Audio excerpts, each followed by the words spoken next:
Alors, mais c'est très comprenez? intéressant. Si on Donc, fait un peu de sémantique, vous dites, j'écoute bien ce que vous dites pas les Français, vous dites ils sont francophones, ils parlent le français. Oui. Et quand vous condamnez ou quand vous faites part du sentiment un peu de révolte, vous dites la France. Donc, ce sont bien les dirigeants, les gouvernants et pas peut-être les ressortissants. Non, oui, je vais préciser. Les citoyens français. Il s'agit de la France officielle, c'est-à-dire les dirigeants français. Parce que entre les peuples, il n'y a pas de problème. Il n'y a pas de problème. Puisqu'on voit partout des mariages, misses, etc. Il n'y a pas de problème. Et nous ne comprenons toujours pas pourquoi la France officielle a du mal à voir la réalité en face. Parce qu'elle fait preuve de cécité politique. Nous le savons, nous posons la même question en France. Hein. Pourquoi la France officielle? C'est bien d'en parler. Voilà. Donc nous disons simplement. C'est un sujet qui n'est pas traité dans les médias. Voilà, parce que nous sommes dans un cas bien précis. Faudra qu'on recommence. Après avoir fait des critiques dont on a parlé longuement, il y a des solutions. Nous savons, si elles sont appliquées, non seulement l'Afrique va connaître un autre visage, mais la France sera la première à bénéficier. Quelles sont ces solutions? Il y en a 3. Première solution. Il marche toujours par 3. Ah oui. Enfin. Il est très fort, il est très fort. Il y en a 3. C'est d'abord la monnaie. Et beaucoup de responsables politiques ont commencé même à dire, bon, il faut que la France renonce à ce franc CFA. Parce que c'est l'expression de la souveraineté d'un pays. Deuxièmement, parce que si elle a la monnaie, si ces pays ont la monnaie, ils vont satisfaire leurs besoins essentiels, que ce soit la nourriture, donc les industries alimentaires, que ce soit l'eau potable, tout ça ils vont financer. Oui, mais j'aurais une question très naïve. Oui. Non, on arrête les questions. Changer eux-mêmes, enfin, très créer bien, eux-mêmes je leur reviens monnaie. dessus, je vais répondre à cette question. Donc, Dominique, si vous ouvrez souvent les tiroirs, voilà, on s'en sort plus. c'est très bien.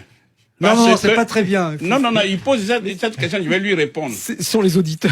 Je vais lui répondre, Ah, mais on peut pas Ces Africains dont vous parlez, il faut ces que ça reste dirigeants africains, intelligible et fluide. oui, ces Africains, Voilà. ces dirigeants africains n'arrivent pas à prendre eux-mêmes cette décision parce que je vous ai cité les cas de plusieurs dirigeants africains qui sont sortis de la zone franc CFA et qui, d'une manière ou d'une autre, non seulement ont perdu le pouvoir, mais la vie elle-même.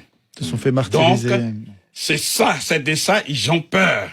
Ça, c'est très important. Deuxièmement, puisque la France est au milieu de ces dirigeants africains, eh bien, la France les appelle les uns après les autres pour dire, bon, faut pas te conformer à ça, etc. Je reprends. Et je voudrais rappeler qu'en 1987, on a parlé de la monnaie CEDEAO. En 1987. De 1987 jusqu'en 2017, ça veut dire 30 ans. Maintenant, nous rentrons dans la 32e année.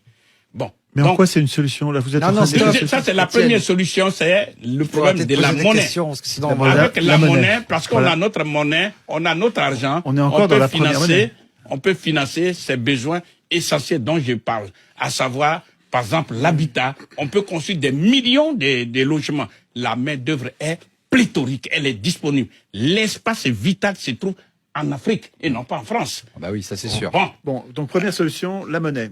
Ça, c'est la première solution, c'est la monnaie. La deuxième solution, c'est la transformation en Afrique de toutes les matières premières agricoles, minières, minérales et énergétiques en des produits finis qui génèrent de la richesse qu'on appelle les valeurs ajoutées. Donc ça va être l'industrialisation. C'est donc l'industrialisation.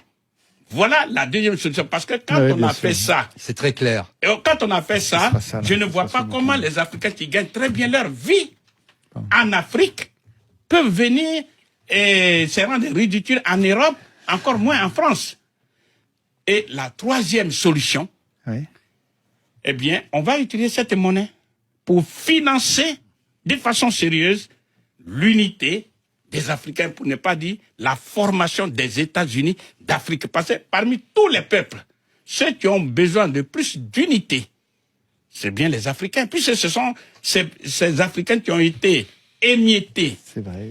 C'est pour eux qu'on a créé une poussière d'État en 1885. Il suffit de regarder une carte administrative de l'Afrique pour comprendre ce qui s'est joué. Voilà. Donc c'est pour dire que si les Africains ont leur propre monnaie, tu vas dormir dans une maison qu'on appelle la Banque Centrale Africaine. Laquelle Banque Centrale Africaine va coiffer toutes les banques centrales nationales, lesquelles banques centrales nationales vont coiffer toutes les banques commerciales. Les Africains peuvent faire une véritable politique de développement socio-économique endogène.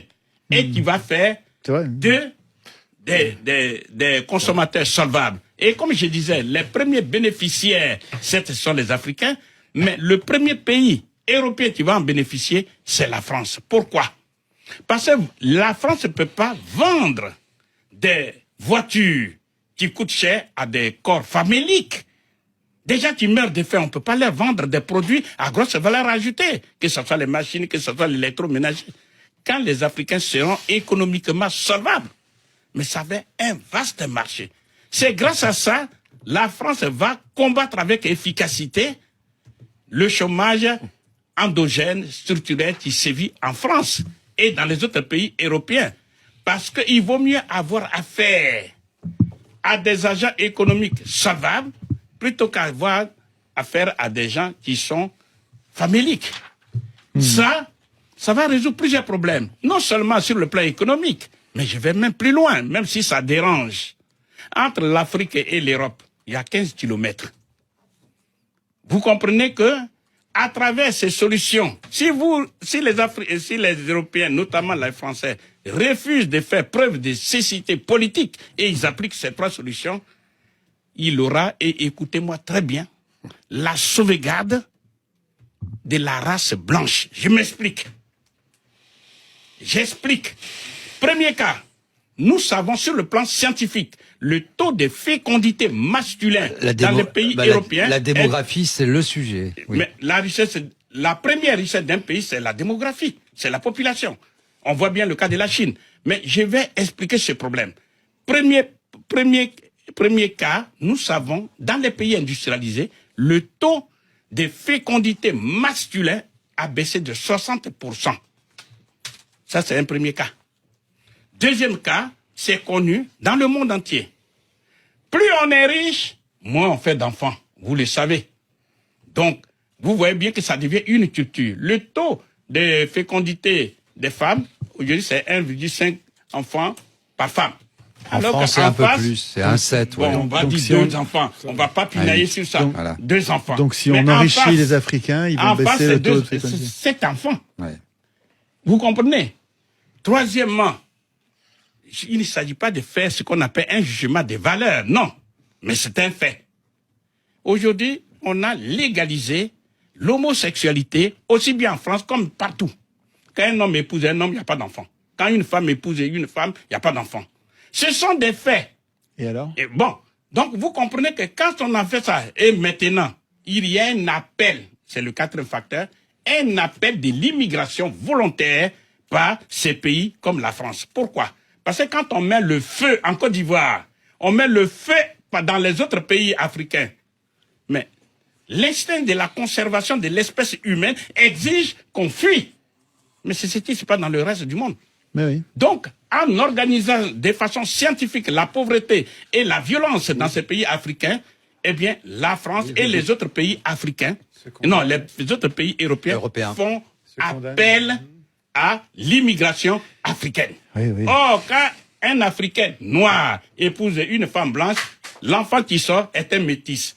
Vous n'en voulez pas. Question fondamentale, est-ce que vous voulez vraiment les États-Unis d'Europe à l'américaine? Vous n'en voulez pas. Ça serait quand même la solution. Non, mais je suis réaliste. Mais le problème, c'est que non, mais ça serait basé sur... Ce sont des questions très graves. Donc, on voit bien les États-Unis d'Amérique.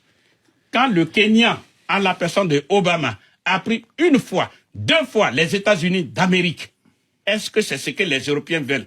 La réponse objective, c'est non.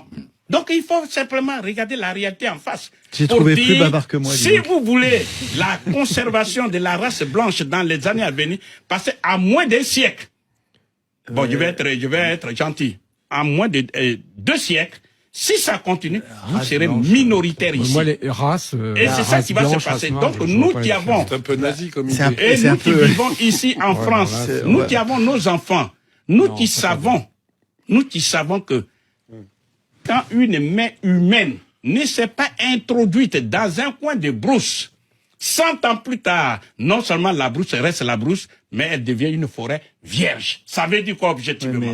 Ça veut dire l'Afrique a besoin de ses enfants. Ouais. Donc, ce n'est pas d'une égalité de cœur que nous sommes en France ou bien en Europe.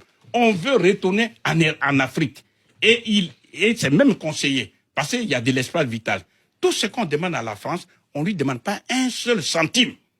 On lui dit simplement de voir la réalité en face. Laissez les Africains libres. Laissez-les choisir leurs dirigeants. Et on va commercer. On va vivre ensemble.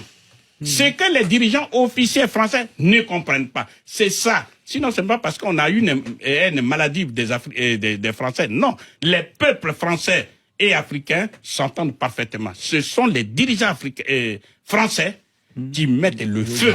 Et c'est pour cela disons c'est à ceux-là qu'il faut parler, vous qui êtes les médias, leur faire comprendre que laissez le sentimentalisme vulgaire. Regardez les intérêts de la France.